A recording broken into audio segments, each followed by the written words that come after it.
follow the regime media, and by that I mean the CBC, CTV Global, the Toronto Star, the Globe and Mail, you'll see there's a drumbeat to get rid of Pierre Poilievre, the leader of the opposition. Normally, in healthy democracies at least, the media typically critiques power. They critique the government. In Canada, the media critiques the opposition. There's endless pundit panels. They're positively laughing at Pierre Poilievre, and they're all giving their results. They don't like him. They typically quote liberals and unnamed party insiders. Hey, I got a question for you. If Pierre Poilievre was weak, if he was a bad leader, would the Liberals want to replace him, or would they want very much to keep him? Think of how useless Jagmeet Singh was in terms of opposing the government. He supported them every time. He was useless, or in the Liberal mind, he was very, very useful. He gave the Liberals a working majority, and he gave them the pretense of opposition, but, sort of toothless. Think of why Doug Ford, the Ontario Premier, won the last election by a smaller margin. He got just under 43%, compared to Pierre Poilievre's vote in Ontario, which was approximately 44%. So Pierre Poilievre actually got 1% more votes in the province of Ontario as a percentage than Doug Ford did.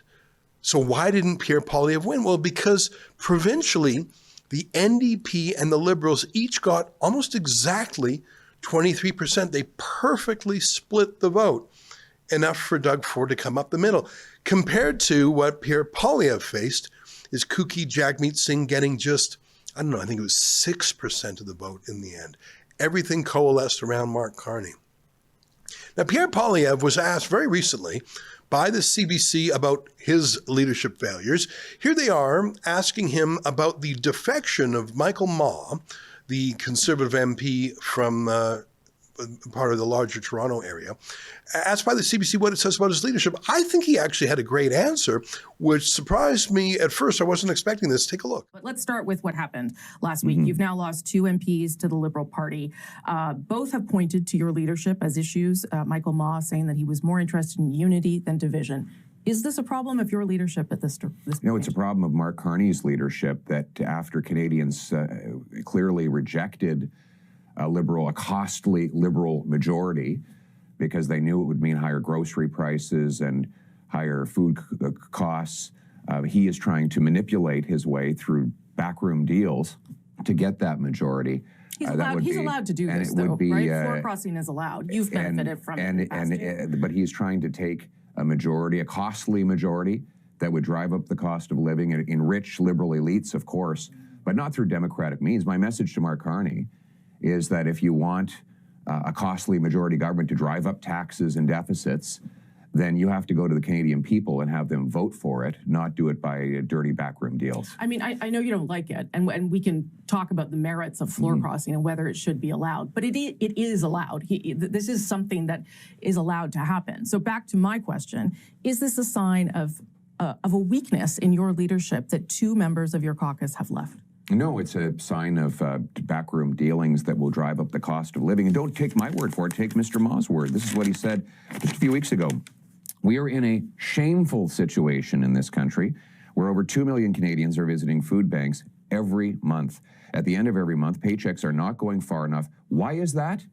I'm quoting. Yeah. The Liberals want to deflect and blame this solely on the trade deficit. However, there's a simple economic fact. When we create more units of currency and map them into the economy that is not meaningfully producing more goods and services, we get inflation. As a case in point, in the last 5 years, I'll just finish up his quote. Yeah. In the last 5 years, grocery prices have risen more than 20%. He blames that on Mark Carney's deficit, and that was only a few weeks ago. So it's possible he didn't write that, though, as we know. Many of your MPs, many of your MPs are given talking. They were his words. They were his words. Okay, so what? You know what he was writing when he said that? Exactly. What does it say about Mark Carney's leadership that the way he can get seats is not in a general election, but with some secret, private promise that none of us know anything about, and that the riding was not consulted about? I think Poilievre was actually spot on right. And I think this guy, Michael Ma, is a disgrace. I don't know if you followed the news. Literally the night before he quit, he went to a Christmas party that the Conservative Party held. He didn't pay for his ticket, though. And he brought his whole family there. He posed for photographs with the Conservatives mere hours before he defected. He surely knew what he was going to do. And funny enough, he had already put into the works a community mailing tearing a strip off the Liberals, praising the Conservatives. That's how sudden his change of heart was. There's some serious questions about a conflict by the Chinese embassy. I understand from news reports that Michael Ma actually met with the Chinese ambassador just 3 days before deciding to switch. Why was he doing that? At whose behest was that meeting? When did it happen? What did they talk about? You'll recall that this is the same controversial riding in Markham where there was a bounty on the previous candidate in the Liberal Party. There's a lot of questions here about how Mark Carney does democracy and about how serious Mark Carney is about national security. So Pierre Poilievre was actually right when he says this defection says more about Mark Carney's leadership than his own. By the way, we've got this gorgeous billboard truck with a campaign at firema.ca, so you can see that at that website. But let me put aside the gossip, because gossip is what the CBC and CTV are really good at. But let me show you someone who's good at math. I don't know if I've told you lately how much I like the pollster Abacus Research. Although they're chaired and owned by a Liberal sympathizer, their chief pollster, David Coletto, is a pro, and I admire him. I've known him actually since Sun News days, and he is the kind of guy who's very good at what he does, and he calls it like he sees it. And take a look at this. This was just, I think, published yesterday. The headline on his poll is, as Parliament rises, that means as it breaks for the winter. Did you know they're already on their holidays a couple of weeks before you are? Liberals and Conservatives remain neck and neck. You wouldn't know it from that media coverage, would you? Especially the gossipy coverage. Let me read a little bit from Coletto's poll. This wave of polling captures public response to several key developments. The Carney government's early November budget, the memorandum of understanding between Alberta and the federal government on a pipeline to the West Coast, and the intensifying trade and diplomatic tensions with the United States. Despite these developments, the results suggest a political landscape that remains deeply competitive and stable, with few signs of a major shift in momentum. Both the Liberals and Conservatives remain locked in a tie, and Canadians continue to express ambivalence about the country's direction, mixed feelings about their leaders, and sharp divides by generation, region, and policy concern. Isn't that interesting? Well, let me show you a little bit more. This key question, is Canada on the right track or wrong track? Only 35% of people, just barely a third of us, think Canada's on the right track. 51% think we're on the wrong track. Now you can see that Canadians also think America's on the wrong track and the rest of the world's on the wrong track. But we don't have a vote in America or in France or in the UK. All that matters is what Canadians think about Canada, and most Canadians think our country is on the wrong track. Let me say that another way. Far more Canadians think we're going in the wrong direction than merely voted for the Conservatives. Let me show you another finding from Abacus Research. Alberta, as you can see, has the lowest number who say right track. Just 28%, barely more than a quarter. So you stop any 4 random people on the street in Alberta, 3 of them are going to say the country's going in the wrong track. That is not good for the country.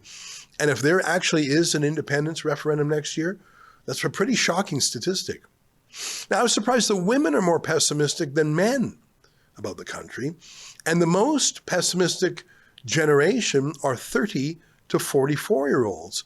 Again, they're 28% think right track. 30 to 44, that's the age where people get married, have kids, build a life, start doing serious things. They're not a student anymore. They're not a kid anymore. They're not a retiree yet. That is the thick of life. And only 28% of those people think the country's on the right track. Low income and rural people are pretty low too. Now, there's no crosstabs that I could find, but imagine what a 30-year-old man in rural Alberta must think. I can only imagine how few of them think this country's on the right track. Now, another question that Coletto asked through Abacus was, what are your top 3 priorities? So that's why the statistics here don't add up to 100%, because they asked, what are your top 3? You can see by far the number 1 issue is the cost of living. So no wonder seniors are fine. They already paid for their homes. They don't have to worry about housing costs. They own their homes. They probably, in fact, got a big capital gain from their homes.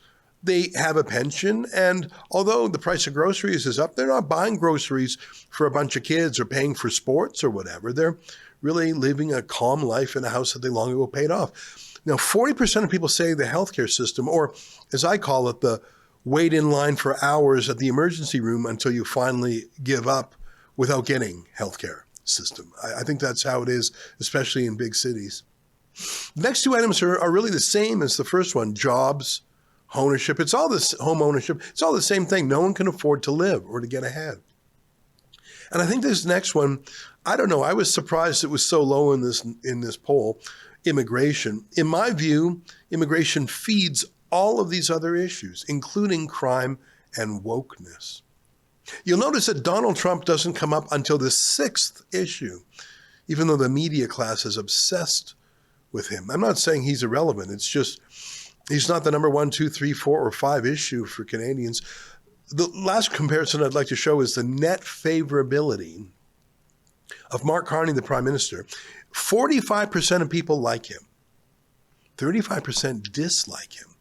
I don't think he really has had a honeymoon, has he? So he's got a net positive of 10%. That's his lowest number, actually, since March. Like, he's not doing well if you're just going by the numbers. You wouldn't know it from the media tongue baths now, would you? Here's the same stats for Pierre Poilievre. Now, he's underwater by 5%. More people dislike him than like him. But it's closer than you'd believe if your only source of info was the CBC. Carney up 5, Poilievre down, up 10, Poilievre down 5. It's not a huge gap in terms of likability. Just the media hates Poilievre. Now, here's the question that matters most. Who would you vote for? Isn't that really what it comes down to? The Liberals and the Conservatives are exactly tied at 41%. But look at that NDP vote, just 9%. If that doesn't go up, Carney's going to win again. I think that's the number one issue for Conservatives, isn't it? This is the one that just gets me, though. No one likes Carney except people who are retired. Young people do not like him. People trying to build a life, start a family, they hate him. How long is that sustainable where the younger a person is, the more they hate Mark Carney? Okay, let me show you just one last slide. This one, I think, points the way. This shows what issues Poilievre does the best at and which issues Carney does the best at and which they each do the worst at. Carney wins if the question is, what's Canada's place in the world? So if looking good at the United Nations or the World Economic Forum, if that's important to you, more important than can you afford a house or getting a job, because you already have a house and you've retired from your job, then yeah, Mark Carney's your man. How do we look to the world? What do dictators in the third world think of us? You can see that dealing with the U.S. is also Carney's winner, even though he's failed abjectly so far. So yeah, the virtue signaling class, isn't it? The luxury beliefs. I want the New York Times to say nice things about us. But look at the number one winner for Pierre Poilievre. It's not even jobs or government spending or debt, even though Poilievre does really well on all those. The number one thing where Pierre Poilievre is preferred by 59% of voters, compared to Carney for just 18%, is immigration. Carney's position is a fringe position. It's an extremist position. I say that objectively. It's the most out-of-control immigration system in the world, which is precisely why the regime media calls Poilievre's position fringe and extreme and racist or whatever they say. Here's my question. Will Pierre Poilievre say what so many Canadians are saying quietly to each other? That immigration is out of control and it needs to be stopped. And in fact, not just stop, but many people who are here now have to re-migrate home. Or will he continue the unfortunate conservative tradition of being scared of his own shadow on this? Look, any election has a controversy. That's an election by nature. It's divisive. Votes in Parliament are called calling for a division. There will be division. Poilievre can let the media choose the controversy, choose the fault line. For example, who is the best Trump fighter? Yay, we all hate Trump. Or Poilievre can choose the controversy that suits him best by outlining a very strong immigration policy of kicking out the frauds, deporting those who have no right to be here anymore, imposing cultural values tests on foreign extremists, letting Canadians get entry-level jobs instead of temporary foreign workers. The media would freak out at all of that, and by doing so, their freak out would actually be an ad for Pierre Poilievre. It would give Poilievre $100 million worth of free advertising, spreading the word that Poilievre means deportations. The CBC pundits panels would gnash their teeth. Oh, they would hate it. Imagine Chantal Hébert or Rosemary Barton, but no one normal has even heard of them, certainly not anyone under 50. This poll shows us two things. Don't dump Poilievre just because the Liberals don't like him. I mean, you know what they say, you can't replace someone with no one. Would you really dump Pierre Poilievre just because Andrew Coyne and Althea Raj don't like him? The second thing it shows is Poilievre should come back with a vengeance on immigration and link it to everything from crime to healthcare waiting lines to overspending to traffic. That's one policy the Liberals will never co-opt.